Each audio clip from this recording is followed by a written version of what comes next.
नमस्कार, मैं अरुणिमा। आप देख रहे हैं डी लखनऊ पोस्ट। सावन का महीना हिंदू धर्म में भक्ति और प्रेम का महीना होता है। भगवान शिव को पूजा जाता है।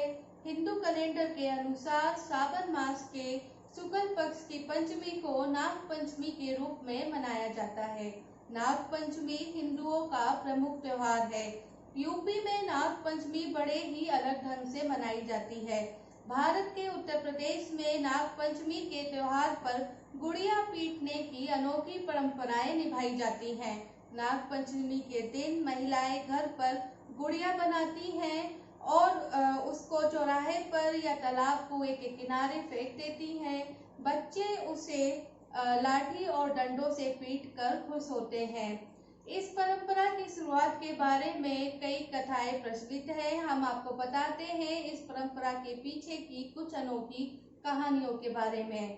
पहली कहानी है, कहा जाता है कि तक्षकनाग के काटने से राजा परीक्षित की मौत हो गई थी। इसके बाद तक्षक की चौथी पीढ़ी की कन्या की शादी राजा परीक्षित की चौथी पीढ़ी में हुई। जब वे ब्याह कर ससुराल आई तो उसने ये राज एक सेविका को बताया और कहा कि वे ये राज किसी को ना बोले, लेकिन उस सेविका ने इस बात को किसी दूसरी महिला को बता दिया। इस तरह से ये बात पूरी नगर में फैल गई। तभी तक्षकनाग को ये बात पता चली और वो क्रोधित होकर उन्होंने उन सभी लड़कियों को चौराहे पर इकट्ठा किया और मरवा दिया। तभी से ये कथा प्रचलित है कि महिलाओं के पेट में कोई बात नहीं पचती है। दूसरी कहानी है एक भाई बहन की। भाई भगवान शिव का परम भक्त था और वे रोज मंदिर जाता था। वहां पर एक नाग भी था। उस नाग में और उस लड़के में अच्छी दोस्ती हो गई। एक दिन सावन के महीने में ही वो अपनी बहन के साथ उस मंदिर में गया। नाग उसके भाई से मिलने आया और उसके पैरों में लिपट गया। बहन को लगा कि नाग उसके भाई को काट देगा और मार डालेगा, इसलिए बहन ने कुछ बिना सोचे समझे अपने भाई को बचाने के लिए उस नाग को पीट पीट कर मार डाला। बाद में भाई ने उसे पूरी बात बताई अपने और नाग की दोस्ती के बारे में। तब तक नाग मर चुका था। बहन को बहुत दुख हुआ, बहुत रोई। तो जो दूसरे लोग थे उन्होंने कहा कि क्योंकि नाग जो है वो देवता का रूप होता है और ये गलती से हुआ है, इसलिए आगे आने वाले समय में लड़कियों की जगह गुड़िया को पीटा जाएगा। इस तभी से ये कथा और ये प्रथा प्रचलित हो चली है। गरुड़ नागों के दुश्मन होते हैं। एक बार एक नाग गरुड़ से बचने के लिए एक महिला के पास गए। उन्होंने कहा मुझे अपने घर में छुपा लो। महिला ने उन्हें अपने घर में छुपा लिया, लेकिन ये बात उन्होंने दूसरे लोगों को भी बता दी। जब नाग को इस बात का पता चला तो उन्होंने उस महिला को श्राप दिया कि साल में एक दिन तुम सब पीटी जाओगी। एक कहानी नाग और से जुड़ी हुई एक राजा की भी कहानी है। राजा की बेटी की कहानी है। राजा की एक बेटी थी जिसका नाम गुड़िया था। उसे दूसरे दुश्मन राज्य के बेटे से प्रेम हो गया, लेकिन जब उसके भाइयों को ये बात पता चली तो उन्होंने उस लड़की को बीच चौराहे पे बांध के मार डाला। तभी से ये प्रथा प्रचलित है, गुड़िया पीटी जाती है। चौरसिया समाज के लिए भी ये पर्व खास माना जाता है। कहते हैं कि नाग पंचमी के दिन चौरसिया समाज के लोग नागदेव की विशेष पूजा करते हैं। मान्यता है कि समुद्र मंथन के दौरान निकले अमृत का नारी स्वरूप में भगवान विष्णु ने वितरण किया था। देवताओं की लाइन में असुर भी थे। इस बीच एक नाग कन्या की मृत्यु हो गई। भगवान विष्णु ने उसकी समाधि बनाई और उस पर बेल लगा दी।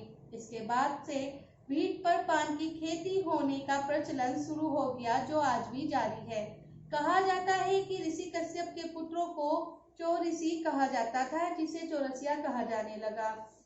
पान की खेती करने वाले किसान बारिश में सांप से जान माल की रक्षा के लिए पूजा करते हैं। इस समाज के लोग पान की भीट और घरों में सांप का पूजन करते हैं। कहानी का निष्कर्ष ये निकलता है कि औरतों के पेट में कोई बात नहीं पचती, इसलिए उन्हें श्राप दिया जाता है कि तुम पिटोगी। एक कहानी का निष्कर्ष ये निकलता है कि वे हमेशा बिना सोचे समझे काम करती हैं, इसलिए भी वो पीटी जाएंगी। और तीसरी कहानी का निष्कर्ष ये निकलता है कि अगर वो प्रेम करती हैं तो परिवार ही नहीं पूरा समाज ही उसको पीटता है। कहानियां चाहे कोई भी हो, लेकिन महिला को ही लगातार पीटा गया है।